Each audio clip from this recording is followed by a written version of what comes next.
Oh, hello, He-Man's horse. Where have you been? Oh, okay, you don't speak English. This is Sir Baba of the Kingdom of Eternity. Eternia. I think that's what it is, Eternia. Kingdom of Eternia. And I found my faithful steed sitting lonely upon the shelf at Savers. And it's in great shape. Brings back so many memories. I used to have He-Man figures coming out of my butt. And this guy is in perfect condition. This looks like somebody basically just took it out of the package and threw the stickers on it.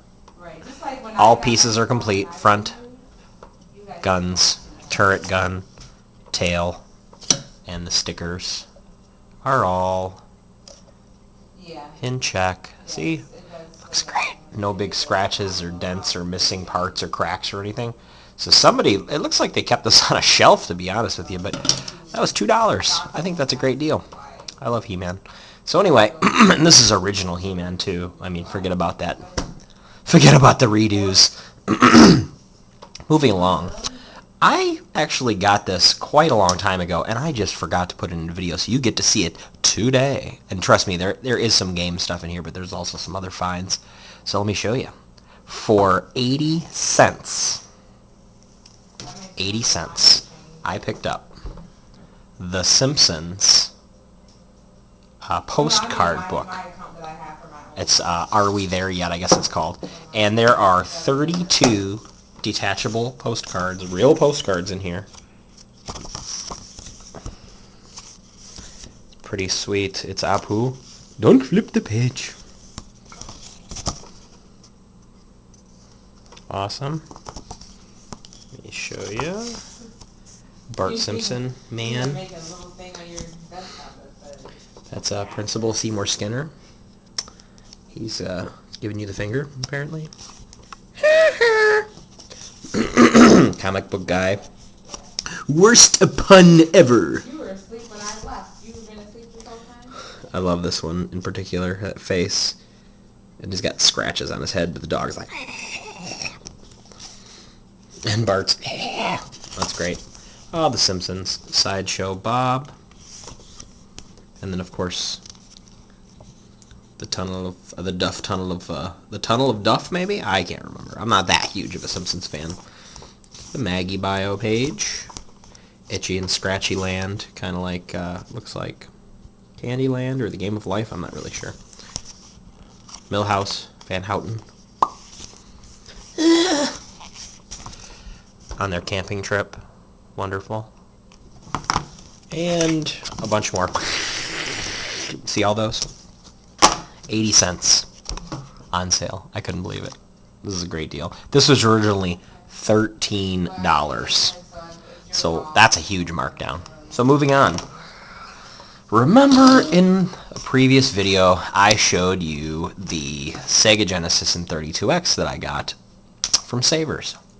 Well, of course, it came with the connection cable for the 32X and the little adapter plates for the 32X to go into the Genesis, but it didn't have any power supplies, controllers, or the RF connection. Okay, so I mean, like this is all I can do is just.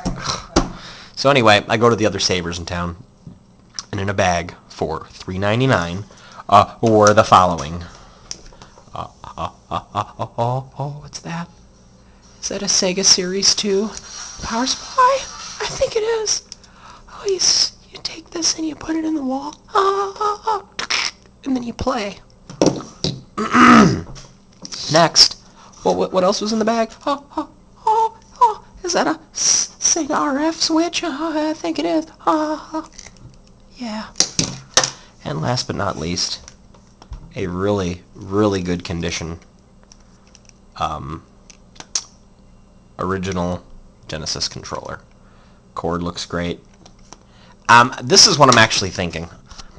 I think this stuff actually, because they get Easter Seals donations, I think this stuff actually belonged to what I had, minus the power supply for the 32X. Okay? And you want to know why? Because these are Series 2, and so is mine. Okay?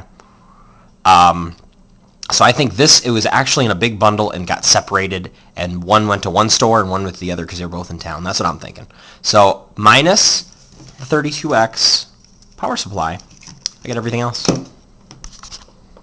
Right there. Everything else. I mean, come on. What? Power supplies are usually anywhere from $2.99 to $5.99, depending on what J-hole is doing the pricing. So to get all of this stuff for $4, come on.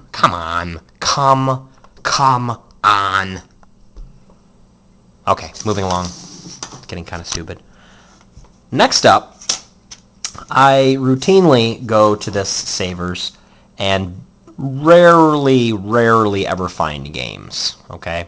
So I'm looking in the CDs because that's, of course, where they put the PS1 games because they're effing retarded. And what did I find? I find Caesar's Palace 2000. Now, this is a double disc case, but it's only one disc, okay? Don't ask why. So it's actually kind of rare because the front actually doesn't have a spindle. It has a little PlayStation 1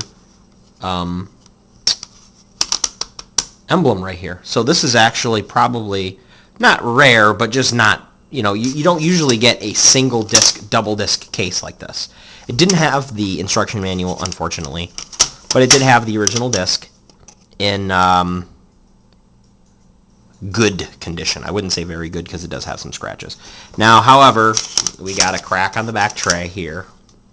And we got one right there. But guess what else was in the case? Guess what else was in the case that they didn't realize because it's supposed to be, looks like a dual disc, right? Oh, what is this? Oh, it's a very good condition Forsaken for the PS1.